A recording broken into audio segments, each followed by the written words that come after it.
findings.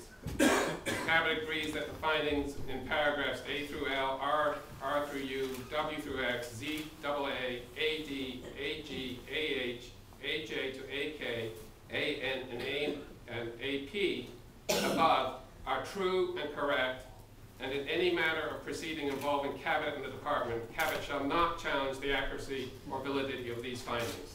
Yes.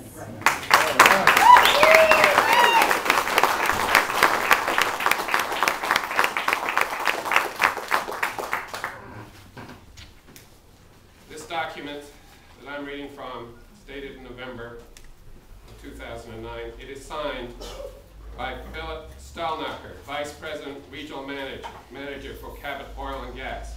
It is also signed by Kenneth S. Komaraski, attorney for Cabot. The sentence prior to those two signatures says, signature by Cabot's attorney certifies only that the consent order and agreement has been signed after consulting with counsel.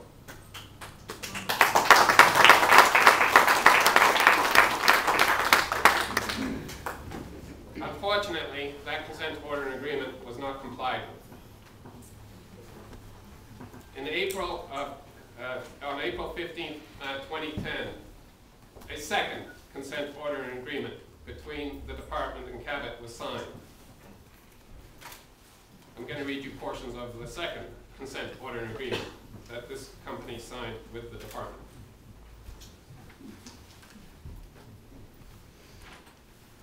Cabot did not comply with all of its obligations under the 2009 agreement.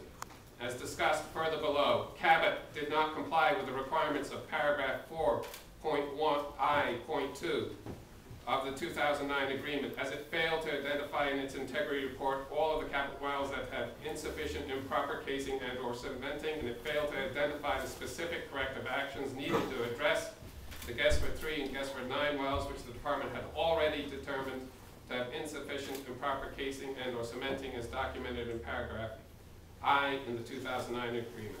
As also discussed further below, Cabot did not comply with the requirements of paragraph 4.1 of the 2009 agreement, as it failed by March 31st, 2010 to complete any and all actions to prevent the unpermitted discharge of natural gas from the Cabot wells or any other well owned and or operated by Cabot within the effective area into the waters of the Commonwealth.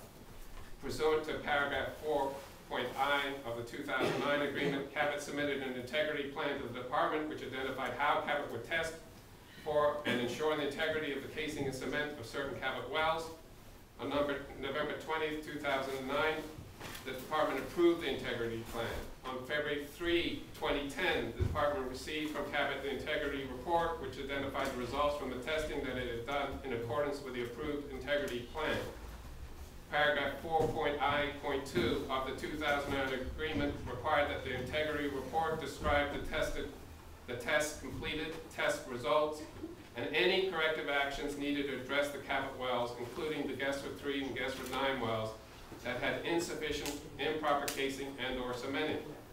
On March 9 and 10, 2010, the department inspected certain Cabot wells and observed that gas was bubbling, that gas bubbling was continuing to occur in the cellar for the Eli number 5H well and the Eli number 7H well, contrary to the results reported by Cabot in its integrity report.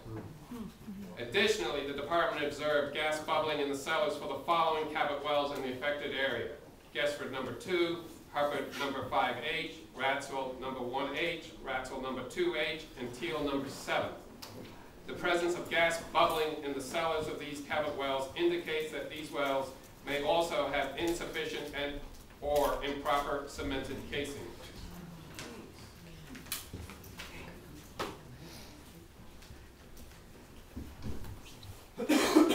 Cabot agrees that the findings in paragraphs A through S above are true and correct, and in any matter or proceeding involving Cabot and the department, Cabot shall not challenge the accuracy or validity of these findings.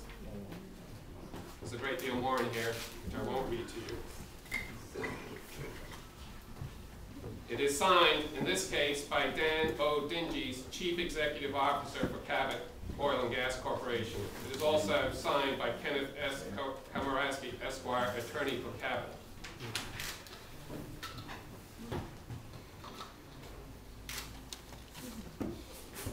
The department has inspected these wells numerous times.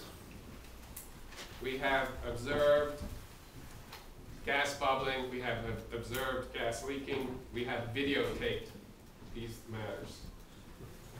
We have recorded pressures that are, by any reasonable standard, high within the wells, that are consistent with the problems that have been reported here. We have done sophisticated gas testing to source the gas. And that testing completely identifies the gas as coming from Cabot wells to several of these properties. Even without the agreement of Cabot, in 2 separate agreements, the case is overwhelming. I want to also tell you, because unfortunately Cabot has apparently decided to launch a public campaign at this late date about some of the work that we've done with Cabot since they signed the 2nd consent order and agreement on April 15th. Since that date, we have extended extraordinary opportunity to Cabot to communicate and to meet with department personnel, including senior officials in the department, including myself. I have personally scheduled 13 meetings or calls with Cabot, almost weekly, since April of 2010, to review this matter with them in the hope that we could cooperate and finally resolve this issue. Now let me say something that I haven't said up to now, but is at the heart of this matter. We've had people here in Pennsylvania without safe drinking water at their homes and properties for close to 2 years. That is totally, totally unacceptable. Absolutely.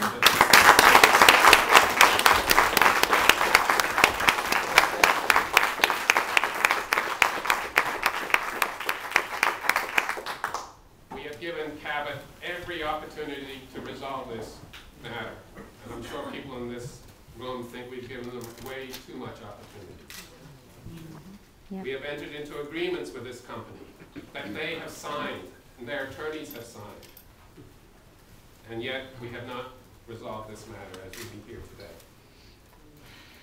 And at this point, Cabot has apparently chosen to publicly say in letters and even in paid advertising that they are completely not responsible for these activities. They have even gone so far to say that they signed these documents, quote unquote, under duress. Shut them